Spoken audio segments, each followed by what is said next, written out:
नाजरीन, आप देख रहे हैं रियासत का मशहूर व मकबूल यूट्यूब चैनल बज़्म आईना। वकील साहब पोस्ट सैयद कुदरतुल्लाह कादरी वकील साहब एक बार फिर करनूल की इंतहाई ज़रूरी अहम खबर के साथ आपके रूबरू हाजिर है। खबर यह है कि नवंबर की 14 तारीख को करनूल प्रगति समिति के पीएस फाउंडर के सदर यम श्री हर्षा ने 48 घंटों की जल दीक्षा नामी एहतजाज मुनक़िद किया है। इस मौके पर उन्होंने जल दीक्षा में यहाँ से ताल्लुक़ रखने वाले जितने भी स्टूडेंट्स हैं, यूथ्स हैं, उन्हें पार्टिसिपेट करने की अपील की थी। इस मौके पर बहुत सारे स्टूडेंट्स और यूथ के अलावा दीगर सिविल ऑर्गेनाइजेशंस ने इसमें हिस्सा लिया। इस मौके पर हुकूमत से मुतालबा किया कि मरकज़ी और रियासती हुकूमत को चाहिए कि हुकूमतें फ़ौरी तौर पर गुंडरेवाला प्रोजेक्ट को तामीर करे, क्योंकि ये एक लाइफ लाइन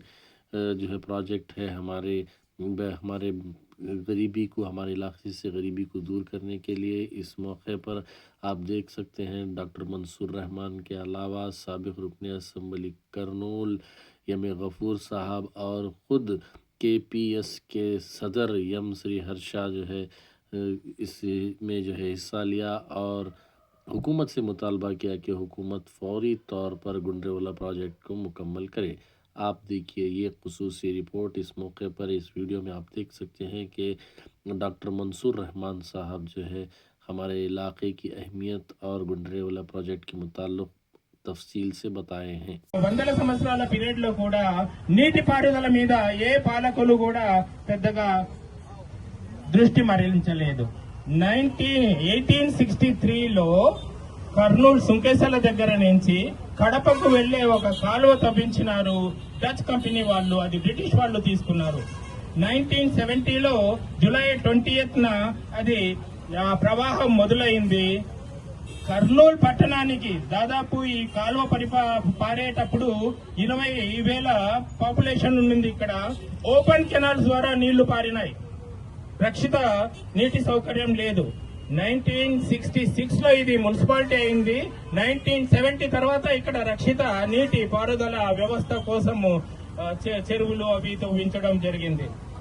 ఈ ప్రాసెస్ లో మనం ఆంధ్రోద్యమాన్ని స్టార్ట్ చేశాం.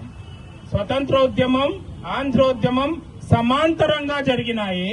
ఆంధ్రోద్యమం జరిగిన తర్వాత ఆంధ్ర రాష్ట్రం ఏర్పడిన తర్వాత మనకు శ్రీబాగ్ ఒడంబడిక ప్రకారం రాజధాని మనకు హైకోర్టు గుంటూరుకు వెళ్లడం జరిగింది. అది ఒక గొప్ప అవకాశంగా మనం భావించినాం. రాజధాని మనకు వచ్చింది, రాయలసీమ అభివృద్ధి చెందుతుందని. అయితే ఇక్కడ ఒక మెలిక ఉంది. రాజధాని ఏర్పడంతో పాటు మనం ఒక గొప్ప సహజ సంపదని పోగొట్టుకున్నాం. అది బళ్ళారి జిల్లా. బళ్ళారి జిల్లా అక్టోబర్ 1, 1953లో బళ్ళారి జిల్లా నుంచి కేవలం 3 ప్రాంతాలు మాత్రమే మనకు కలిసిన ఈ రాయలసీమలో: ఆలూరు, ఆదోని, రాయదుర్గ్. మిగతా ప్రాంతాలన్నీ కూడా విచారణలో పెట్టారు. బళ్ళారి జిల్లాలో 70% తెలుగు మాట్లాడే వాళ్ళు, 30% కన్నడ మాట్లాడే వాళ్ళు. ఊర్ల పేర్లు కన్నడవే. ఈ పరిస్థితిలో అటువైపు నిజలింగప్ప నాయకత్వంలో వాళ్ళు డిస్టిక్ ఒక యూనిట్ గా బళ్ళారిగా మైసూర్ స్టేట్ లో కలపాలని, అది మైసూర్ స్టేట్ గా మారి 1973లో కర్ణాటక స్టేట్ అయింది. నిజలింగప్ప సారథ్యంలో వాళ్ళు బళ్ళారి కోల్పోకుండా ప్రయత్నాలు చేశారు.